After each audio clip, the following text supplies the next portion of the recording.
કે લેન્થેનોઇડ તત્વોની જો તમે વાત કરો તો એમાં સામાન્ય ઓક્સિડેશન અવસ્થા તમને કઈ જોવા મળે?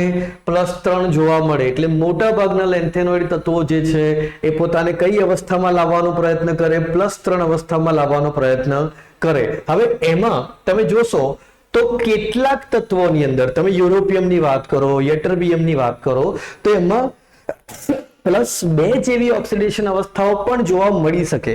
પણ એનું કારણ છે, એમને નથી જોવા મળતી. જો જ્યારે યુરોપિયમ +2 ઓક્સિડેશન અવસ્થા ધરાવે તે વખતે અંદર રહેલી F કક્ષકમાં ઇલેક્ટ્રોન જુઓ કેટલા છે? 7 છે. અર્ધ ભરાયેલી F કક્ષક સ્થાયીતા વધારે, એટલા માટે આ અવસ્થા દર્શાવે છે. પણ એ ટ્રાય શું કરે? તો કે અહીંયા +2 માંથી પોતાની સામાન્ય ઓક્સિડેશન અવસ્થા +3 માં આવી જવાનો ટ્રાય કરે. એટલે શું કરશે? ઇલેક્ટ્રોન શું કરશે? ગુમાવે. ઇલેક્ટ્રોન ગુમાવે એટલે શું કરશે? ઓક્સિડેશન કરાવશે. પોતાનું તો સામેવાળાનું શું કરાવે? રિડક્શન. એટલે સારા એવા રિડક્શન કરતા જ્યારે તમે વાત કરો સીરિયમ +4 ની, તો સીરિયમ +4 કેમ જોવા મળે? તો કે એમાં F ની અંદર 0 ઇલેક્ટ્રોન હોય એટલા માટે જોવા મળે છે. પણ પછી એ શું ટ્રાય કરે? તો કે ફરી પાછું એ +3 ઓક્સિડેશન અવસ્થાને મેળવી લેવાનો ટ્રાય કરે. હવે +3 ઓક્સિડેશન અવસ્થાને મેળવી લેવાનો ટ્રાય કરે તો ઇલેક્ટ્રોનને શું કરે? મેળવે એટલે પોતાનું શું કરાવે? રિડક્શન કરાવે.